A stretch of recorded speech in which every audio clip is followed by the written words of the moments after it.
বাংলায় থেকে মানুষকে ঘাট ধাক্কা দিয়ে বাংলাদেশ কিংবা পাকিস্তানে তাড়িয়ে দেওয়ার কথা বলে, আর এখানকার অপদার্থ বিধায়ক সেই বিজেপির সঙ্গে কোলাকুলি করে। তাই আমার মা বোনেদের বলবো, ঝাঁটা ধুয়ে রেডি করে রাখুন, যখনই এখানে ঢুকবে তখন ঝাঁটা দিয়ে ওখানে বের করতে হবে, ওর মুখ আর মুখোশটাকে মানুষের কাছে খুলে দিতে হবে। একটা অপদার্থ। আমি প্রশ্ন করতে চাই, ভাঙড়ের মানুষ তো কোনো অন্যায় করেনি, তাহলে কেন ভোট গণনার দিন তিনটে মানুষকে পুলিশের বিরুদ্ধে লাগিয়ে দিয়ে, হাজার হাজার মানুষকে লাগিয়ে 3 জনকে গুলি করে খুন করা হলো? খুনের পরের দিন প্রচার করে দেওয়া হলো, বলো পুলিশ গুলি করেছে। তা আমরা ভাবলাম হয়তো তাই হবে। ম্যাজিস্ট্রেট পর্যায়ে তদন্ত হলো, সেই তদন্তে কি রিপোর্ট উঠে আসলো জানেন? অবাক হয়ে যাবেন, গায়ের পশম খাড়া দিয়ে উঠবে। কাঠালিয়া মাদ্রাসায় ভোট গণনা হচ্ছে, যখন ওরা হেরে যাচ্ছে, পূর্ব দিকে আইএসএফ এর সমাজ বিরোধী, পশ্চিম দিকে আইএসএফ এর সমাজ বিরোধী, দক্ষিণ দিকে আইএসএফ এর সমাজ বিরোধীরা, উত্তর দিকে আইএসএফ এর সমাজ বিরোধীরা, চতুর্দিক থেকে রাতের অন্ধকারে বিভিন্ন জায়গায় সমাজ বিরোধীরা এনে ঘিরে ফেলেছে। স্কুলের গায়ে বড় বড় বোম মারছে, ভিতর থেকে ফেসবুকে রেকর্ডিং করে ছাড়ছে, বাইরে থেকে বড় বড় বোম মারো। তারা হলে এরা সার্টিফিকেট দেবে না, জোর করে নেওয়া যাবে না, তৃণমূল কংগ্রেস জিতে যাচ্ছে। দক্ষিণ দিক থেকে গুলি করছে, উত্তরে লাগছে, আর উত্তরে গুলি করছে দক্ষিণে লাগছে, পূর্বে গুলি করছে পশ্চিমে লাগছে, পশ্চিমে গুলি করছে পূর্বে লাগছে। পুলিশ তখন কাঠালিয়া মাদ্রাসার ভিতরে। একজন অ্যাডিশনাল এসপি গুলি হয়ে গেল, একজন পুলিশের কনস্টেবল গুলি হয়ে গেল। তিনটে তাজা সন্তান ভাঙড়ের, এই নওশাদদের উদ্যোগে তাদের পিছন দিয়ে গুলি বোমা বন্দুক দিয়ে তাদেরকে লাগিয়ে দেওয়া হয়েছিল। 3টে সন্তান তাদের পরিবার পরিজনদের ছেড়ে, পৃথিবী ছেড়ে তারা চলে গেল। কে জবাব দেবে? আগামী দিনে আমি নওশাদকে বলি, ভাওতা দাও, প্রতারণা করো, যাই করো করো, একদিন এই ভাঙড়ের মানুষ তোমার জামার কলারটা ধরে এই জবাব নেবে, এই উত্তর একদিন তোমাকে দিতে হবে। আমি অবাক হয়ে যাই।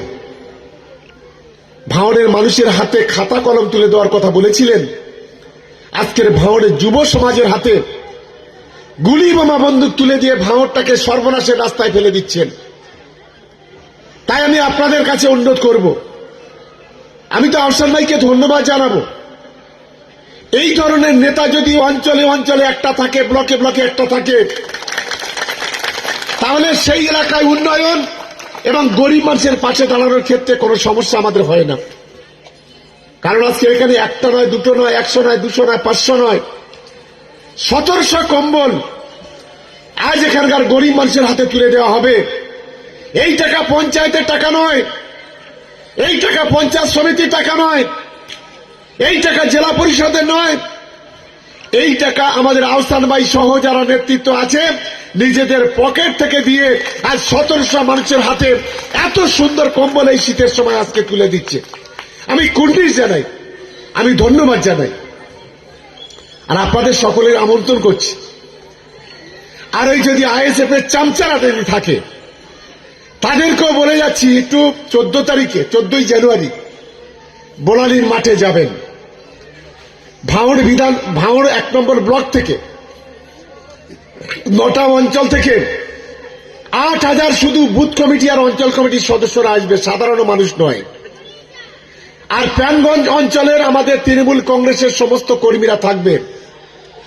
10,000 মানুষ নিয়ে ওখানে কর্মী সভা হবে, সম্মেলন হবে। আর দুপুরে প্রত্যেকের খাওয়া দাওয়ার ব্যবস্থা আমরা করেছি, প্রত্যেকের ডাল ভাত আমরা খাওয়াবো। আমরা এই খুদে বিধায়কের আমরা আগামী দিনে, আমি কথা দিচ্ছি, যদি আপনাদের মতো ভাই বোনেরা, আপনাদের মতো তৃণমূল কংগ্রেসের কর্মী আজকে এখানে যারা এসেছেন, আপনারা যদি সত্যিকারে আমার পাশে থাকেন, মমতা বন্দ্যোপাধ্যায়, অভিষেক বন্দ্যোপাধ্যায় এবং তৃণমূল কংগ্রেসের পাশে থাকেন, ওর আগামী বিধানসভায় নাকে আর চোখে জল খাইয়ে তবে এখান থেকে ছাড়বো। এটা আমি পরিষ্কার আজ এখান থেকে বলে যাচ্ছি। ভাঙড়ের মানুষ শুভবুদ্ধি সম্পন্ন মানুষ, ভাঙড়ের মানুষ রাজনৈতিক সচেতন মানুষ, ভাঙড়ের মানুষ সাদাটা সাদা কালোটা কালো বুঝতে পারে। একবার তাদের ধোঁকা দিয়ে, ধর্মের বোকা বানিয়ে, ধর্মের উস্কানি দিয়ে, জান্নাতের সার্টিফিকেট দেওয়ার নাম করে মানুষকে বোকা বানিয়েছিলেন। কিন্তু আর নয়, শুরু হয়ে গেছে আপনার পতন। রক্তদান শিবির করছেন, 50 থেকে 100 জন লোক, মেয়ে ছেলে বেটা ছেলে মিলিয়ে কোথায় 30 জন দিচ্ছে, কোথায় 100 জন দিচ্ছে। কারণ মানুষ আপনার ধোঁকাটা বুঝতে পেরেছে। আর আমরা যারা তৃণমূল কংগ্রেসটা করি, এই বিধানসভায় আমরা জিততে পারিনি, কিন্তু না জিততে পারলেও আমরা কথা দিচ্ছি 26 সাল পর্যন্ত আমাদের শেষ রক্তবিন্দু দিয়ে হলেও আমরা সাধারণ মানুষের পাশে দাঁড়াবো, এটা আমরা কথা দিচ্ছি। তাই আজকের এই এত সুন্দর একটা অনুষ্ঠান, এত মানুষের জমায়েত, আমি সকলকে আমাদের দলের পক্ষ থেকে ধন্যবাদ জানাচ্ছি। কম্বল বিতরণ হবে, 1700 মানুষ পাবে, কেউ হুড়োহুড়ি করবেন না। আমরা মঞ্চে থেকে কয়েকটা দেব, তারপরে আমরা আপনাদের যাদের নিশ্চয়ই কুপন দিয়েছে সেই কুপন অনুযায়ী প্রত্যেকেই আপনারা পাবেন, সেইভাবে প্রত্যেকের আমরা ডিস্ট্রিবিউশন করব।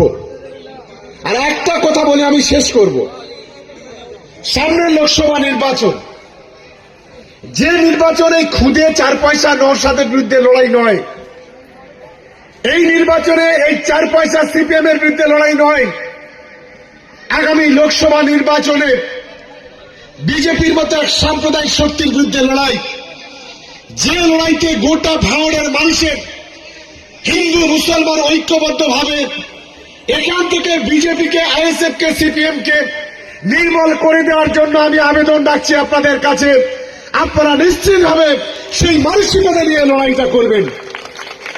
কি কারা লড়াই করবেন একটু হাত তুলুন তো দেখি, ওই দেখি, জোরে বলতে হবে, লড়াই করবেন? কথা দিচ্ছেন? মমতা বন্দ্যোপাধ্যায়ের সঙ্গে থাকবেন? অভিষেক বন্দ্যোপাধ্যায়ের সঙ্গে থাকবেন? ধন্যবাদ সকলকে। এই লড়াইটা আমরা চাই। 14 তারিখের স্লোগান গোটা ভাঙড়ের অলিতে গলিতে পৌঁছে যাবে। আর ভাঙড়ের এই 4 পয়সা খুদে পার্টিগুলোকে আগামী দিনে নির্মূল করার দায়িত্ব, শপথ আপনাদের আমাদের সকলকে নিতে হবে। এই কথা বলে সবাইকে ধন্যবাদ জানিয়ে, নমস্কার সালাম জানিয়ে আমার বক্তব্য শেষ করছি। জয় হিন্দ, বন্দে মাতরম। তৃণমূল কংগ্রেস জিন্দাবাদ, মমতা বন্দ্যোপাধ্যায় জিন্দাবাদ, অভিষেক বন্দ্যোপাধ্যায় জিন্দাবাদ। আজ ভাঙড় 1 নম্বর ব্লকের প্রাণগঞ্জ অঞ্চলে ক্যানিং পূর্বের জনপ্রিয় বিধায়ক সম্মানীয় সৌগত মোল্লা বিধায়ক, তিনি কয়েকটি দেওয়ার পরেই তারপরে আবার আমরা সিস্টেমেটিক্যালি আমরা এখান থেকে সবাইকে যাদের কাছে কুপন আছে 1700 জন প্রত্যেককে আমরা পৌঁছাবো। আমাদের প্রিয় অভিভাবক মাননীয় শওকত মোল্লা মহাশয় একদম পরবর্তী আমাদের নিউজ বাংলা 24 বুড়ি মায়ের হাতে প্রথমেই তুলে দিল।